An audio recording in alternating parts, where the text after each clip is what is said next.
Hi friends, welcome to Cook with Mom YouTube channel.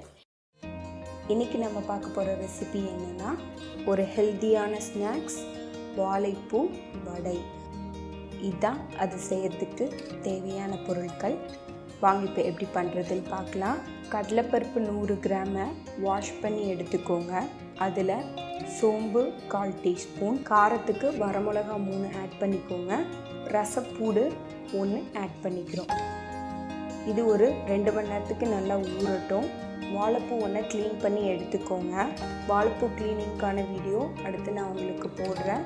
வாழைப்பூவில் இருக்க அந்த தோப்பு தன்மை எடுக்கிறதுக்காக 200 ml மோரில் 5 to 10 மினிட்ஸ்க்கு ஊற வைக்கலாம். அடுத்து இந்த 2 மணி நேரம் ஊற வச்சோம் இல்லையா கடலைப்பருப்பு, அதை ஒரு மிக்ஸி ஜாரில் ஆட் பண்ணிக்கோங்க. ஆட் பண்ணி இப்போ அதை கிரைண்ட் பண்ணுங்கள்.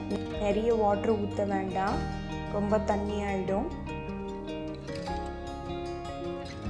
இந்த பதத்துக்கு இருக்கணும், ரொம்ப அரைச்சிட வேண்டாம், ஓரளவுக்கு குறைன்னு இருக்கட்டும்.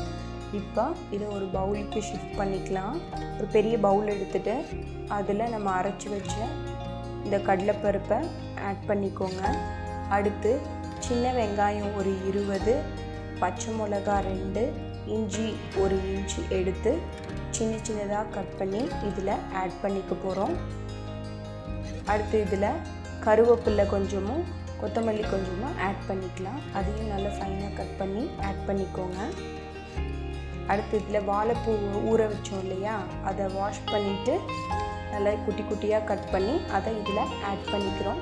வாழைப்பூ கொஞ்சம் அதிகமாக இருக்கட்டும். சால்ட் உங்கள் தேவைக்கு இப்போ ஆட் பண்ணிக்கோங்க. அடுத்து பெருங்காயம் ஒரு 1/4 டீஸ்பூன் ஆட் பண்ணிக்கிறோம். இப்போ இதை நல்லா மிக்ஸ் பண்ணுங்கள். நம்ம அரைச்ச அந்த கடலைப்பருப்பு வாழைப்பூ எல்லாமே நல்லா மிக்ஸ் ஆகணும். இப்போ இதில் வெங்காயம் ஆட் பண்ணியிருக்கனால அதுவே கொஞ்சம் தண்ணி விடும். அதனால தான் உங்களை அரைக்கும்போது தண்ணி அதிகமாக ஊற்றி அரைக்க வேணாம்னு சொன்னது. நம்ம அங்கே தண்ணி நிறைய ஊற்றி அரைச்சிட்டோன்னா இப்போது வெங்காயம் ஆட் பண்ணும்போது ரொம்ப தண்ணி ஆகிடும். இப்போ இதை ஒரு 5 மினிட்ஸ்க்கு அப்படியே வச்சுக்கோங்க. ஒரு 5 மினிட்ஸ்க்கு அப்புறம் மிக்ஸ் பண்ணிவிட்டு சின்ன உருண்டையாக எடுத்து வடை தட்டுறோம். கையில் கொஞ்சம் ஆயில் அப்ளை பண்ணிக்கோங்க.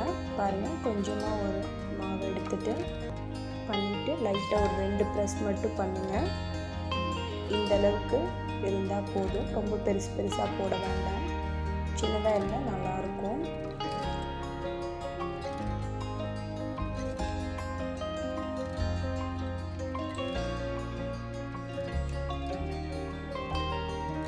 இப்போது வடை தட்டி வச்சாச்சு. அடுத்து ஒரு ஆயில் எடுத்துக்கோங்க. உங்களுக்கு பொரிக்கிறதுக்கு எவ்வளோ ஆயில் தேவையோ அந்த அளவுக்கு ஆயில் எடுத்துக்கலாம். நல்லா ஹீட் ஆனதுக்கப்புறம் நம்ம தட்டி வச்சுருக்கோம் இல்லையா வடை, அதை ஆட் பண்ணுறோம்.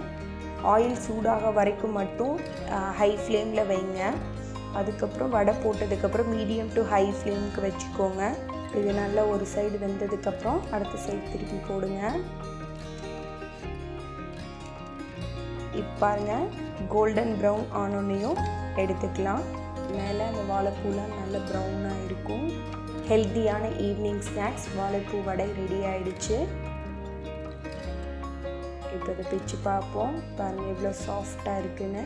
வடை ரொம்ப சாஃப்டாக இருக்குது, அதே மாதிரி ஆயிலும் அதிகமாக இல்லை. இதை உங்கள் வீட்டில் ட்ரை பண்ணி பாருங்கள். இது எப்படி இருந்ததுன்னு கமெண்ட்ஸில் போடுங்க. மறக்காமல் இந்த சேனலை லைக் பண்ணி சப்ஸ்கிரைப் பண்ணுங்கள். Bye friends.